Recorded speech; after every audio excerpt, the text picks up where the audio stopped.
Some nights stay with a person forever, not because of noise or drama, but because of the silence that settles between two people who don't know each other, yet somehow understand each other better than anyone else in that moment. Ronald Reagan had one such night, long before cameras followed him, long before speeches filled his days, long before America turned his name into something larger than life. There was a quiet evening in a small-town train station, when he sat beside a stranger who changed something inside him in a way he never fully put into words.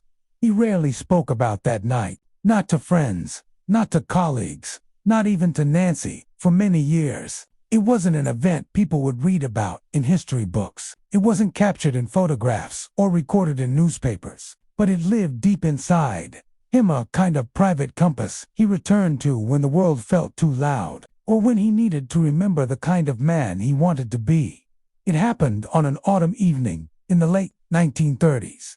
Reagan was in his 20s, working long days at the radio station, trying to make ends meet while trying to figure out what direction his life was meant to take. That particular day had been harder than most, filled with small frustrations, missed opportunities, and the kind of weariness that doesn't come from physical labor, but from feeling like life was happening for everyone except you.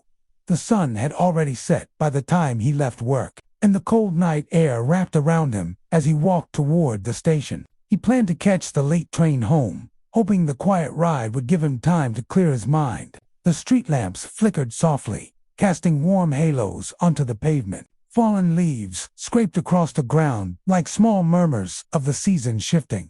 The station was nearly empty when he arrived. A lone attendant was sweeping the far end of the platform, his broom scratching rhythmically across the concrete. A couple stood near the entrance, arguing in low voices, and on the long wooden bench at the center of the platform sat an elderly man with slumped shoulders, a worn coat, and a small suitcase resting by his feet.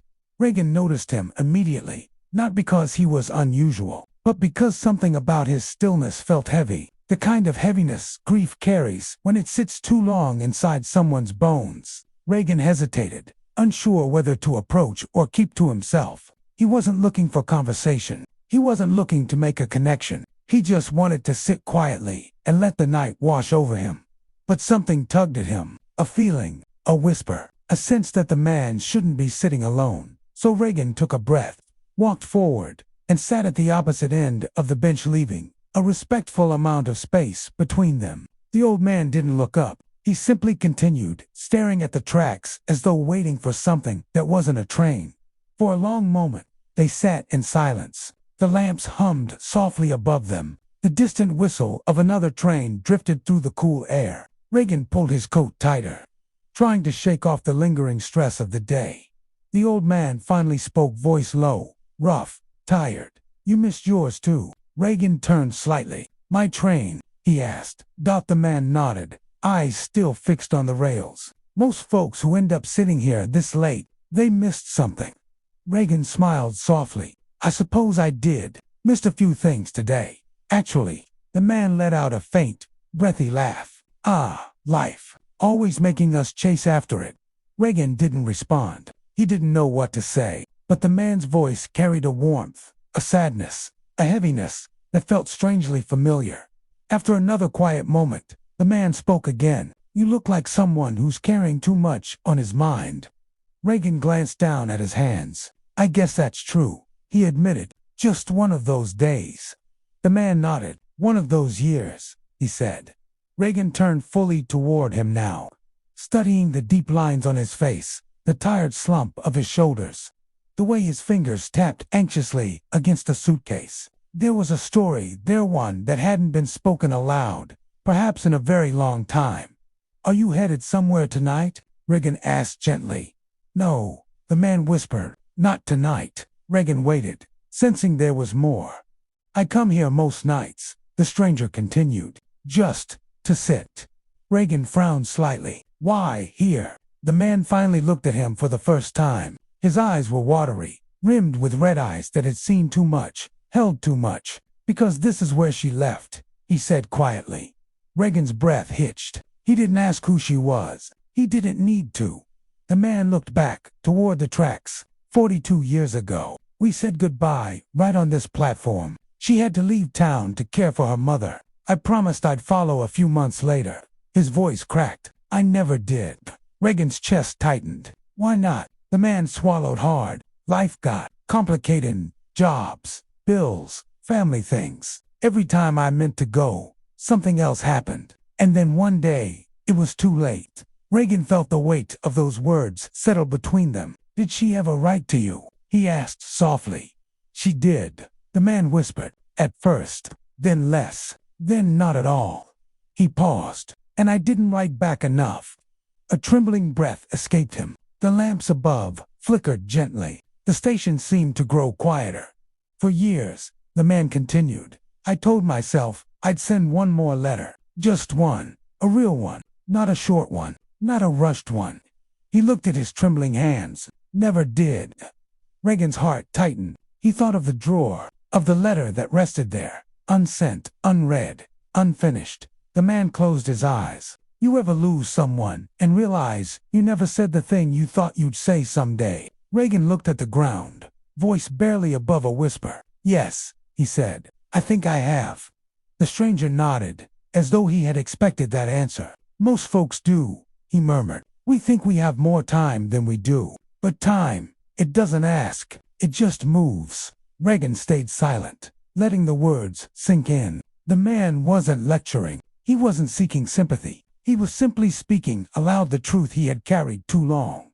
For a while, they both sat quietly, against two men separated by age, but connected by a shared ache. The station was nearly still now. Only the breeze moved through the rafters, carrying the faint scent of cold metal and autumn leaves. Finally, Reagan spoke. "What was her name?" The man smiled a small, painful smile. "Margaret," he said. "She had a smile that—" He paused, struggling. "It made your worst days feel survivable." Reagan nodded, understanding more than he could express. "She sounds special." "She was," the man whispered. "And I wasn't who I needed to be then. I kept waiting until I felt ready." He shook his head slowly. "Never came." Reagan felt something shift inside him, something that came from remembering the letter he wrote years ago. The words he hadn't sent, the feelings he had tucked away, because he thought they didn't matter. The stranger let out a long, shaky breath. "If you care about someone, tell them. Don't wait. Don't assume someday will come." Reagan swallowed hard. "I'll remember that," he said quietly. The man nodded. "Good. You look like someone who might forget that sort of thing when life gets busy." Reagan smiled faintly. "I probably would." The man chuckled softly, then grew quiet again. "You remind me of me," he said, "before I learned everything too late." Reagan didn't know how to respond. The words were a gift and a warning wrapped in the same breath. The stranger looked at him with eyes suddenly clearer than before. "I don't know who you'll become one day, son, but I hope you become someone who says what needs saying, not someone who waits." Reagan's throat tightened. "I'll try," he whispered. The man nodded, satisfied. Then he stood slowly, gripping his suitcase with both hands. "Train's not coming for me tonight," he said. "Hasn't come for a long time. But I sit here anyway." Reagan stood as well. "Will you be all right?" The man smiled gently, a sad smile, but a peaceful one. "I've made peace with regret. Took me 40 years, but I'm getting there." Reagan took a step closer. "Thank you," he said quietly. "For what?" "For talking to me." The man's eyes softened. Sometimes the right stranger shows up on the right night. He patted Reagan's shoulder gently. "You take care of that heart of yours, and don't leave important words unsaid." With that, he turned and walked down the platform's slow steps, steady in the way a long life teaches a man to walk. Reagan stood there long after he disappeared into the shadows. The lamps flickered. The air grew colder. The distant rails, HUMMED.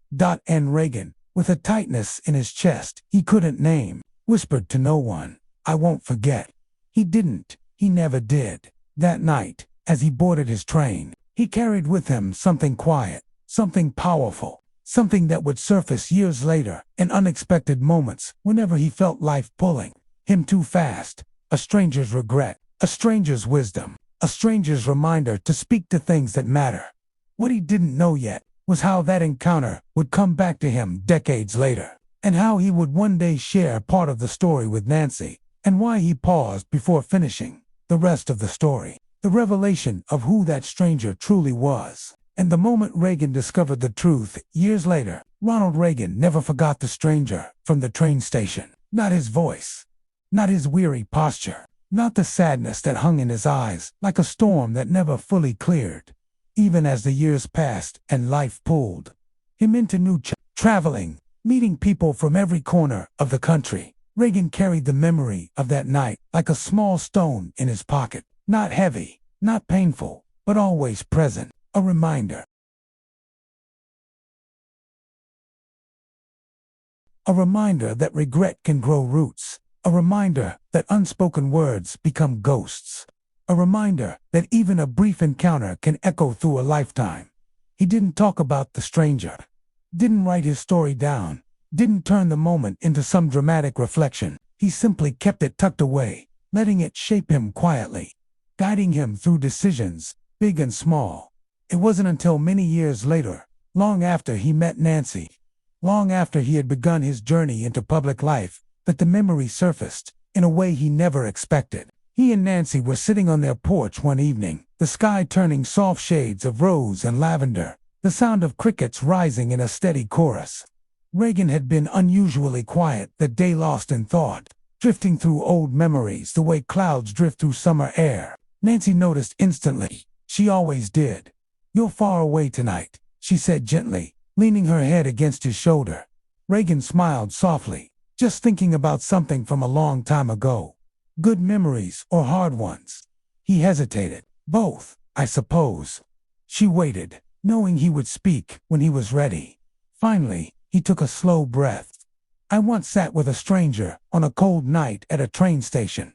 I never knew his name, but he said something that stayed with me." Nancy looked up, eyes warm. "What was it?" Reagan gazed out at the fading light. "He told me not to wait to say important things. He said regret grows in silence." Nancy nodded, remembering the quiet stories Reagan sometimes shared from his youth, stories about longing, about missed chances, about words trapped in drawers, the way his old unsent letter once was. "I've never forgotten him," Reagan continued. "I didn't know why at the time. I just felt connected to him somehow. Like he understood something about me I hadn't figured out yet." Nancy placed her hand in his. "Some people enter our lives for a moment and leave something behind we carry forever." Reagan smiled gently. "Yes, I think that night changed something in me. I didn't realize it back then, but I think it helped shape the man I tried to become." Nancy squeezed his hand. "I'm glad he crossed your path." Reagan nodded, but his expression grew thoughtful. "I've always wondered who he was, why he sat there every night, why he told me what he did." "Did you ever see him again?" Nancy asked. "No," Reagan said softly. "Never. But that wasn't the end. Not even close." Years later, when Reagan returned to his hometown for a short visit, he found himself drawn to the old train station, not consciously, not intentionally, but almost as if the memory tugged him down the familiar streets, guiding him back to the place where the stranger had once sat beside him. It was late afternoon. The station was quieter than he remembered, smaller, the benches worn smooth by years of weather. A single attendant sat behind the ticket window, reading a newspaper. Reagan approached the bench where he had sat that night. The wood had been replaced, but the view was the same, the long stretch of tracks disappearing into the horizon, the flickering lamps, the old clock hanging crookedly above the platform. As he sat down, a soft ache pressed against his chest. He hadn't expected to feel anything so strong. But memory is a strange thing. It can sleep for decades and wake instantly when you step into the place where it was born. Reagan closed his eyes for a moment, letting the past settle around him. "Excuse me," a voice said behind him. He turned. It was the attendant, an older man with silver hair, worn work clothes, and gentle eyes. "Can I help you?" the man asked. Reagan smiled. "No, thank you. Just remembering an old night." The attendant nodded knowingly. "These benches hold a lot of stories," he said. "People forget that. But I've seen more life happen in this station than in any newspaper." Reagan chuckled softly. I believe that. The attendant studied him for a moment. You're Ronald Reagan, aren't you? Reagan smiled modestly. Yes, sir. The old man shook his hand warmly. Pleasure to meet you. I remember when you used to come through here. You were just a young fella then. Reagan nodded. It feels like a lifetime ago. The attendant sat beside him. Funny thing, he said. You know, there was an older man who used to sit right there where you're sitting. Every night for years. Reagan's heart lurched. His voice caught. He swallowed hard. Oh, he managed. Yeah, the attendant continued. Sat just like you are. Quiet, always carrying the same suitcase. Folks around here called him the waiting man. Reagan felt his pulse quicken. Did anyone know who he was waiting for? The attendant nodded slowly. A woman, longtime love of his. He'd lost her. Never forgave himself. Never got over her. Reagan stared at the tracks, his breath trembling. Did he ever talk about her? Reagan asked quietly. A few times, the attendant said, but only to people who needed to hear something. He had a sense for sorrow, knew exactly who was carrying too much. Reagan closed his eyes. He could still hear the stranger's voice. Don't wait to say important things.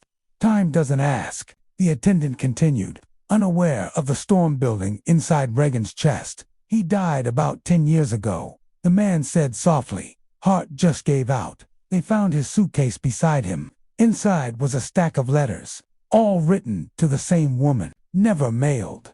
Reagan felt his throat tighten painfully. Never mailed. No, the attendant said. Not one of them. Reagan bowed his head, staring at his hands, the same hands that once held his own unsent letter. A long silence fell between them. The attendant stood after a moment. Funny thing about people like him, he said quietly. They spend their whole lives trying to say something they never managed to send. Reagan whispered, I know. The attendant looked at him kindly. Sometimes, he said, a stranger's pain becomes a stranger's lesson. Then he walked away, leaving Reagan alone with the truth. The stranger wasn't just a man with regrets. He was a mirror, a warning, a message. And the message had found its way into Reagan's life at the exact moment he needed it. That night, back at home, Reagan sat with the old letter he had written to Anna. He unfolded it slowly. The paper was fragile now, the ink faded but still legible. He read it in silence. Every line, every ache, every truth. Nessie found him there, eyes damp, letter in hand. Are you all right? She asked softly. Reagan nodded, though his voice trembled. I met a stranger once, he said. I didn't know who he was, not really. But today, I learned he was a man who spent his whole life writing words he never sent. Nancy knelt beside him. And now, Reagan looked at the letter again. I think he taught me something I didn't understand back then. What's that? Nancy whispered. That sometimes, Reagan said gently, folding the letter. What matters isn't whether the words reach someone else. He placed the letter back into its envelope. It's that they reach you. Nancy smiled, tears in her eyes. Reagan took her hand. I've spent my life trying not to become a man full of unspoken words, he said quietly, and I think he helped me do that. Nancy kissed his cheek. You became exactly who you were meant to be. Reagan rested his forehead against hers. Because of him, he whispered. Because of a stranger. And in that moment, he knew the truth. The stranger wasn't waiting for a train. He wasn't waiting for a woman. He wasn't even waiting for forgiveness. He was waiting to give someone else the wisdom he wished someone had given him. And he gave it to Ronald Reagan. Reagan kept the letter for the rest of his life, not as a memory of lost love, but as a reminder that every unspoken truth carries weight. And sometimes, the right stranger on the right night says the thing that shapes everything. The night Reagan sat with a stranger was the night he learned that silence can break a heart or save one. If this story touched your heart, your likes, comments, and subscription mean the world. They help keep these quiet memories alive and bring more gentle stories to this community.